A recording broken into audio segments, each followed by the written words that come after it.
Congress party की हार के बाद पंजाब में कांग्रेस पार्टी के अध्यक्ष नवजोत सिंह सिद्धू मीडिया के सामने आए, जिसमें वो बड़ी विनम्रता से धीरे धीरे नीची आवाज में बात कर रहे हैं। और आपको विश्वास नहीं होगा कि ये वही सिद्धू हैं जो नतीजों से पहले अपनी आवाज से कांग्रेस को परेशान कर देते थे और वो कैमरे के सामने दहाड़ते थे, कहते थे ताली ठोको, शेरो शायरी करते थे और इस तरह के बयान देते थे कि देखने वाले बाहर लोग जो हैं वो आग लग जाए।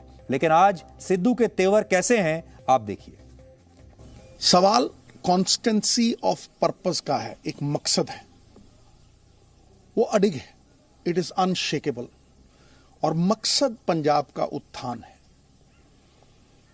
उसके लिए खालिस नीयत है और दिल में हक और सच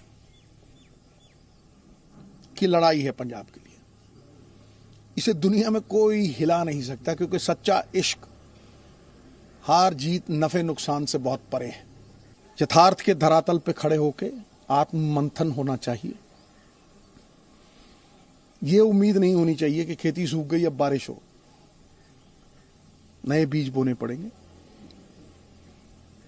आरंभ करना पड़ेगा, कहीं से शुरुआत करनी पड़ेगी। चिंता नहीं, चिंतन करना पड़ेगा। तो ये पंजाब के लोगों का कमाल है। सिद्धू को आपने इतनी नरमी से बात करते हुए इससे पहले कभी नहीं देखा होगा। सिद्धू के इतने नीचे स्वर इससे पहले आपने कभी नहीं देखे होंगे, क्योंकि आज सिद्धू ने ना तो ताली ठोकी, ना कोई बहुत बड़ी शेरो शायरी की, ना किसी को चुनौती दी और ना आगे भविष्य के लिए कोई बहुत बड़ी बड़ी बातें की। लेकिन इतना जरूर है कि सिद्धू के नेतृत्व में कांग्रेस पार्टी पंजाब में चुनाव लड़ रही थी।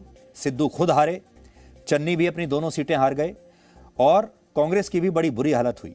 इसलिए सिद्धू अगर अपने आप को वाकई एक ईमानदार व्यक्ति मानते हैं तो सबसे पहला काम सिद्धू को जो करना चाहिए था, क्योंकि वो अपने आप को पारंपरिक नेता नहीं मानते, वो कहते हैं मैं नेता नहीं हूं, मैं तो सेवक हूं, तो पहला काम उनको जो करना चाहिए था वो ये कि वो कांग्रेस की हार की जिम्मेदारी लेते, क्योंकि वो जीत के भी बड़े बड़े दावे वही कर रहे थे। और जब चुनाव प्रचार चल रहा था तब वो चन्नी की एक बात नहीं सुनते थे। चन्नी कुछ और कहते थे, ये कुछ और कहते थे। मुख्यमंत्री चन्नी थे, लेकिन बड़े बड़े ऐलान योजनाओं के सिद्धू करते थे। चन्नी को पता भी नहीं होता था और सिद्धू पहले ही ऐलान कर दिया करते थे कि हमारी ये नई योजना आने वाली है।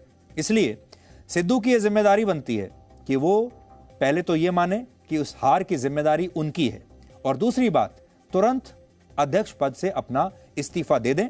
और अब तो आजकल पूरे देश में यह मजाक भी चल रहा है कि सिद्धू जहां से आए थे उन्हें वहीं चले जाना चाहिए, यानी किसी कॉमेडी शो में जाकर उन्हें दोबारा से जज बन जाना चाहिए। तब वो हर रोज टीवी पर भी आ पाएंगे, तालियां भी ठोक पाएंगे और उनका घर भी चलता रहेगा। Presenting B News app available on Google Play and App Store. Download it now.